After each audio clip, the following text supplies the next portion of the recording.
Hello, and welcome to the Cancer Journey podcast. I'm Alicia. And I'm Sherry Ann. So, we always start with our Pesh, so you go first. Okay. So physically, I am 4, emotionally, 4.2, 4.4, hope, 4.6, and my word is abundance. Hmm. Okay, my turn. Physically, I am a 4.5. Emotionally, I'm a 4.3. Spiritually, a 4.5. And hope, a 4.25. And my word is circular. Mm, okay. The Okay, lovely thing so is the Pesh is for us to just ground and be present. And so while that's very curious and kind of provocative, and I want to know more, I don't have to ask that because that's for you. mhm. All right. What are we talking about today? Today is the third part in our stress response series, or trauma response, if you want to call them that too. So, in the first series, or the first episode of the series, we covered freeze, which is kind of a relatively new concept in this um, kind of idea of fight or flight. Last week we did fight, and so today we are tapping into flight. Right. Light. So, what Hmm. immediately comes to mind when you think of the stress response of flight, not just flying? Right. Great. That good differentiator. I have this feeling of flee, like, okay, um, stress, something, a trigger. We've been talking about triggers, and it's like, ooh, danger, run. Hmm. And I could see that. I could see the impetus to just want to separate from what's going on and not deal with it, and wanting to, like, all I know is I feel attacked or I'm in danger and I need to run from it. I can so get that that's a limbic animal, visceral reaction. And yet when I think about in a larger context, the whole fleeing, it's more like not a bad idea. And Hmm. here's why. When we're triggered, we're not here, right? It's like our blood is pumping, and our muscles are reacting, and it's like, go. Hmm. And to actually kind of gather yourself again, kind of like freeze. It's like, I need to get connected to me. And since I feel like I'm in danger in this moment, in this place, it's it makes sense for me to separate myself. But we can't always do that. So um, I'm just kind of being with and playing with this idea and this concept right now. Yeah. Yeah. For me, there's also this um, let's call it a problem, not necessarily what the trigger is, but the situation, because flight is running away from it. We are almost ignoring what's there, like a willing ignorance to it, right? To run. Again, the like fleeing, the running, the flight part is it is a reaction, but there is this comfort with being okay. There's this immediate response within you that says like, I don't need to know. I don't need to know. I don't need to know what's there. I don't need to know the solution. I don't need to know who it affects. Like, I don't need to know. My hands are off of it. It is not mine to hold. It's not mine. So there's this like abdication of energy or anything. And maybe even like this innate, like baked in idea that like ignorance is bliss and I rather be in bliss and I just want to completely, I don't know. I don't know what that is. I have no responsibilities around it. So it's really interesting to think that like I personally don't go for flight. I don't think I'm like trying to think of a time when flight was my reaction, and I really can't think of any, and that's totally fine. I mean, we don't really choose what our immediate reaction is, but for someone who is automatically in flight, it would be interesting to see where responsibility is um in their strengths, but it's just like it's interesting the amount of responsibility that can be taken because I'm like a lean forward, like let's fix this kind of person. Whereas I think who's someone who goes to flight is like either I know I can't make an impact, I don't want to make an impact. It doesn't need my energy. I don't need to be in there, and so I'm hands off. Yeah, there's this like distance that's put immediately between, like this jump back that's like, not my problem. So let me bring that back to bring in the cancer journey and the cancer Mhm. experience, because what came up for me is I'm not really a flight person either. But when you're in a diagnosis, and we all can remember this so well, it's like it's ingrained in our brain. It's that, no, what? And it's literally our ears almost seem to close up. So we're like internally fleeing, right? We're not being present. And there's that sense of denial. That's what came up for me. It's like, no, it's not happening. This is not true. I don't believe it. And so there's this, no. What immediately came to me as you were saying that is fight warrior and is flight victim in Mm, like that's in our phases of awareness, right? And neither is bad. There's no no judgment on being in warrior, being in victim, being in fight, being in flight, but I'm noticing these similarities um because warrior very much puts on the armor, which means you're kind of ready to fight. If you're putting on armor, I think you think you're going to battle. And if you're in victim and you feel like something is being done to you and you have no power, um it's kind of like being in flight, no? yes, and actually we all have both of them, right? In Hmm. different scenarios. Like you couldn't think of a time where you were flight, but I'm sure there is a time where you said, "No, no, no, that's not true." Where Hmm. you're not only questioning it, but it's almost like you're pushing it away. And so that's that internal, no, I'm not facing what's here. Um, I I have to leave to gather myself, or to really take this all in. And I think that's what it is. It's like this overwhelm that's coming on. And in a victim place, it feels like a tidal wave that's coming over you and being done to you, just as you said. So yeah, that makes sense. Total sense. Yeah. I'm also like very right now keyed into this place of like we may have talked about this in one of the past episodes too, but like it's really easy to categorize fight and flight as trauma responses and have negative connotation to them, similarly to saying you're a warrior victim might be, or even martyr, which in my opinion falls right in the middle. But Mhm. there is like not positive aspects to it, but there is variability in it. It's not black or white. There is some range in it because I'm thinking about those four phases of awareness, which is just like it's been a topic that we talked about recently outside of this with people who have just completed training.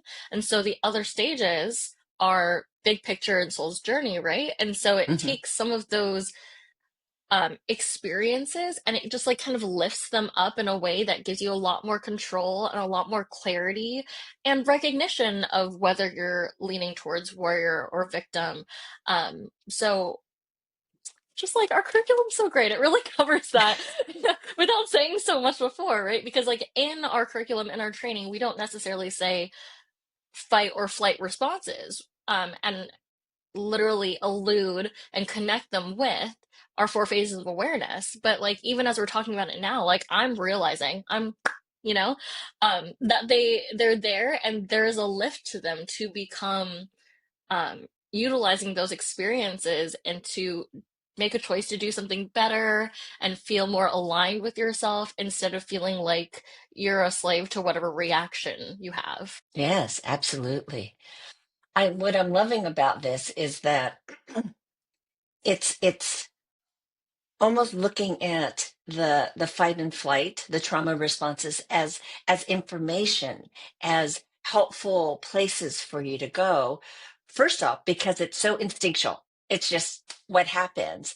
But then when we take information from those stances, when you're reacting that way, it's like, huh, being curious added on to that helps elevate you to the big picture. It's like, oh, I see myself there. And this is the information that I'm gathering information from the reaction. Once we could step back and going, whoa, I just got pulled into a trauma response and here I go. But instead of just going with it, it's like being a little more curious, which makes consciousness appear. And then that's where compassion comes up. Oh, right. I did that because of this. And so you can Hmm. take that higher view, which is the big picture of what just happened. It's like, oh, wow, I was really triggered, and own the trigger and your Hmm. response versus being like, oh no, they did that to me. Now I Hmm. got to run away because I don't want to be here anymore Hmm. in a flight situation. And so, what's coming for me as you say that, because we know and we've talked about together that like feeling what these spaces feel like for us allows us to recognize them when they come up naturally in the moment during those, maybe tense situations. And so, when we were talking about fight last week, we were saying that, um, sometimes we, when we're in fight mode and we act on it, we are sometimes we regret the actions we take, right? And there is never a time that it is inappropriate to come back and say, I'm sorry, I did not want to have that impact. I didn't want to do that. It was just reaction and I apologize and I'm trying to do better and recognizing that and, rectifying whatever damage may have been caused by that. And now I'm like trying to be in this place of like, okay, now that I know what flight may feel like in the body, how do I, um, not that I want to like rectify any damage I've done, but take responsibility for everything that I had given up. Like, how do I want to do that? And that's still a question that I'm playing with in this moment. What comes up for you with Mm. that? Well, what I hear you say is, let's say you're in an interaction and something triggered you and you run because that's fleeing, right? That could be construed as abandonment. You just left. What happened to Mm, you? You're not part of the conversation anymore. And on a not positive reframe, but in a helpful reframe, it's like I separated myself because I had to gather myself. So that's fine if you come back, and that's the whole thing with the fight. It's like gathering yourself, reconnecting with who you are, and either apologizing or rectifying the situation. The same but slightly different with fleeing is, okay, I needed to separate myself so that I could gather myself. Let's Now here's where I am, and having the conversation and coming back is the key, I think. hmm. Yeah, yeah, I so agree. And that makes so much sense because it's like, what was my intention that occurred with the fleeing? And that processing that needs to happen of like, why did you need to remove yourself, especially if it was like a situation, a conversation, um, and experience that you really did want to be a part of. And the idea of being an introvert is coming up for me, and I'm not going to like categorize and put that all in the same bucket, but I can see that coming up for someone who leans more introverted to need to take away and gather their resources again. But it's important to come back because otherwise, same thing with fight, like the person that is on the receiving end of that relationship may feel abandoned, they may feel hurt, they may not understand what was going on and are doing their own processing, I'm certain, over there, but they're not likely to invite you back if your interaction had hurt them. And I don't want to put fault on anyone, but if you feel that there was weight on that and that some that was your responsibility, that you caused that not great exchange, it is your responsibility to then come back and say, actually, I don't want to do that. I did need time to process. I needed space. I needed whatever you process there when you were away, and come back and say, like, either I don't want to do that again, I do want to be in this conversation, or even this is a big part, and it's big, largely what we do at CJI. It's like asking for what you need. It's like, this thing is important to me. It's also very overwhelming. So, um, I may in the future still need to pull away and have my space to process it outside because I'm not an external processor. I don't do it with everyone. I'm not a fixer, but I also need to see where this sits with me, and take it away, figure it out, and come back with whatever my solution or my thoughts are on it. But that becomes very much communicating. In my brain, it's also over communicating, which is not a bad thing. Sometimes it's really, really good to know all the details of exactly why you did something the way you did it. And over communicating, in my opinion, is better than under communicating. And just simply asking for what you truly need. Um, Hopefully, it is in alignment with the person that you're experiencing, you're in a relationship, what you're connecting with. But that would be the goal, right? To reconnect and make sure that you guys are aligning and are on the same page and you're both getting what you need. You just said I mean, that really is the crux of it. Is yes, we're going to react, and what do we do about that? Besides just kind of gathering ourselves, because that's key. And of course, you don't want to be triggered always, and then in reaction. At some point, you calm down and you gather yourself and return to yourself. But communications is the key. And I love the idea of over communicating, but bringing it again back to the cancer experience, caregiver, patient, survivor, it doesn't really matter which role you're in. Communications is the crux of it. And when we're triggered constantly on a cancer journey, because we don't know what was going to happen. And emotions are hot, situations change, it's all the unknown. So here we go, we're walking into this um, cauldron of unknownness, and we're going to be triggered because it's such a intense and challenging and like hot situation that when we don't communicate, and I think this is the whole thing, right? When we're triggered and we do the flee or we do the fight or whatever the response is, being able to communicate exactly what took place and coming back and having the conversation. That includes with your doctor, because there you're given 15 minutes. You're lucky if you get more. And so they're here to tell you about the clinical stuff. But that always involves the whole person. That's the big thing with us at CJI is we're not separating the physical from the emotional, the mental, and the spiritual. All of us, it's the whole part of us. And we get triggered mostly in the internals, not the physical. Mm-hmm. The blood pumping and the heart beating, yeah, that's physical, but that's in reaction to that, the emotional, the mental, and the spirit reacting. So if we can't communicate that, then we pull ourselves away and we almost like give up our power. Mm-hmm. The communications of, I didn't hear you, this doesn't work, I really need to know more about this, whether that's to the medical team or somebody, it just needs to be communicated. Ideally, it would be nice if you had a team that you could communicate with that can help you along the way. This is not a solo gig. It's Mm-hmm. like, I've got triggered, I need my resources, and that's the people that are here to support me. Yeah. And like, there are two parts to this, to the stress responses that we're kind of talking about. There is the like recognition and processing of what just happened. And like you said, in the doctor's office, you don't have a lot of time with the doctor.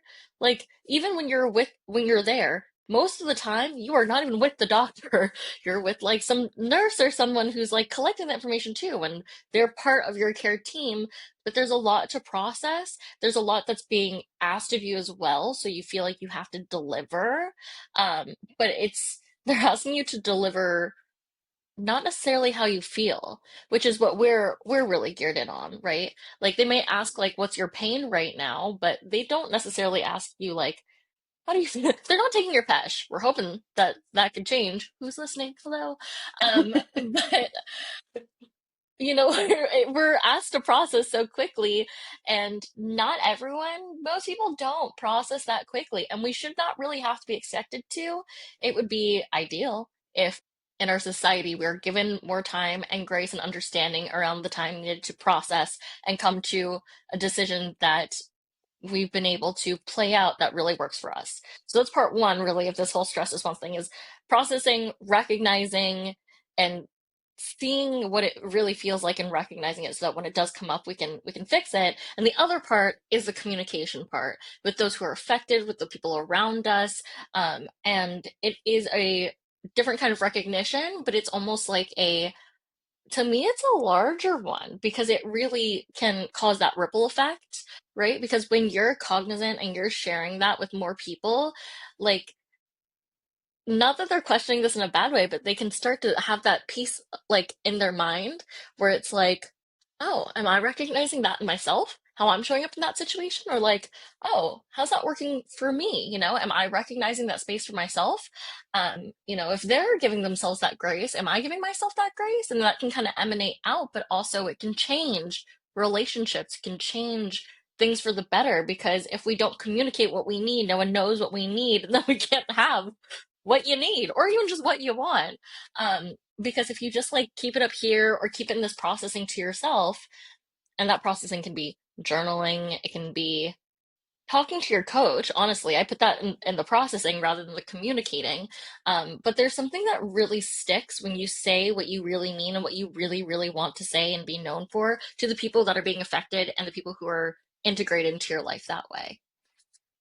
So to me, like this coming out of your stress response, not being a warrior or a victim or a slave to whatever just comes up and however you react, um, is these two parts. It's the processing and then the communicating. Yes. So, what came up for me while you were talking is that we are emotional beings. I mean, it is what makes us human.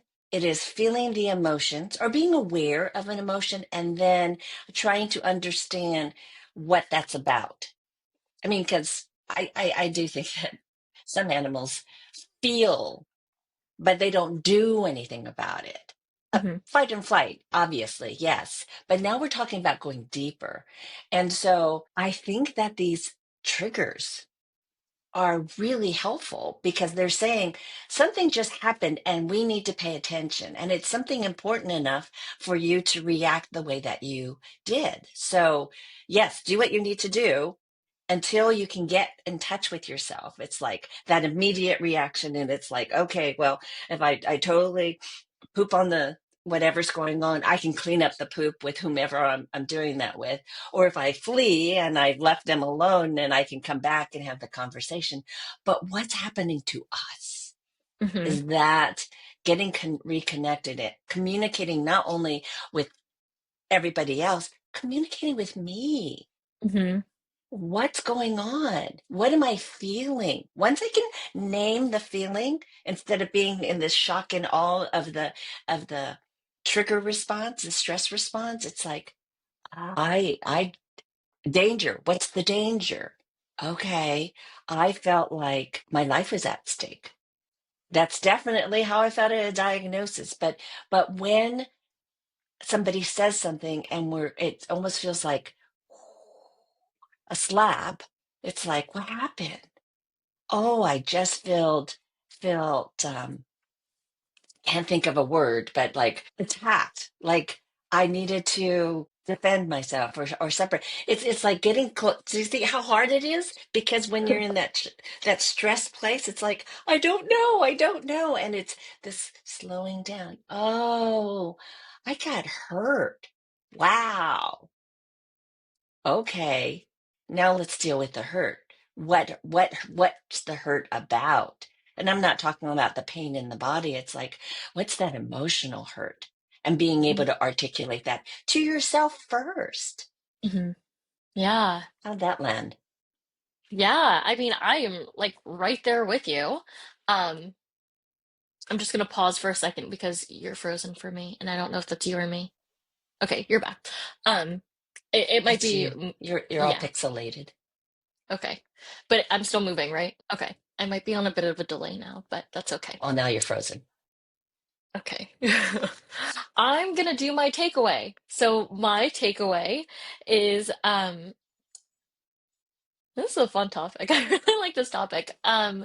Is that specifically on flight, it can feel really easy and we can feel like this release when we automatically go to that space because we don't need to hold on tightly to whatever the situation is, you know, like it kind of automatically gives you that space, but it also becomes your responsibility to step back up and be responsible for yourself because there's no one you're more responsible for really than yourself and taking care of yourself.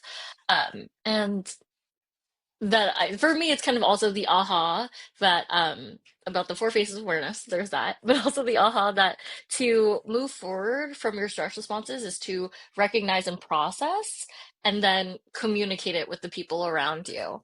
And we still have one more episode of this series, which is going to be fawn, which is kind of a newer concept for us. It came about in our research on the stress responses, so I'm excited to get into that too and to have a conversation about that and how that feeds into the traditional idea of fight or flight. And so my Pesh, physically, I am a 4.5. Emotionally, I am a 4.5. Spiritually, a 4.5. And hope is a 4.25. And my word is connection. All right. So my takeaway is the realization that fleeing is space, but it also can be avoidance. And it's like, I don't want to feel what I'm feeling. I don't want to deal with this situation. I don't want to deal with this person. Whatever that is, it feels like avoidance, and that's fine. Because that again, that felt like space. Take the space, take the time, but reconnect with yourself and come back and have the conversation, because this is where, when you're stressed, when you're triggered, coming back and being responsible and owning your impact is where we can help release the stress that that situation caused, versus avoiding, running, going, I'm not dealing with it. So if I'm separate, then I don't have any stress. That's not true, because truly you're carrying it inside. And we don't want that, because we're holding enough, especially on the cancer journey. So come back, clean it up, let yourself be heard. If you make a mess again, you can clean it up. We're really resilient beings, and it takes courage, but like any kind of muscle, the more you do it, the better and easier it gets. My Pesh. I do like this topic also. Physically, 4.25, only 4.3. Spirit point 4.6, hope 4.7, and my word is clarity. This was really helpful for me. Yeah. I feel like the more we talk about it too, the more we're like, aha, aha, aha. There's just so many things. It's such a juicy topic. Um, so thank you for joining us, and we'll be back next week with the last episode of our stress response series. Yes. Have a lovely rest of your day. Thank you for watching us. And remember, you're more powerful than you realize.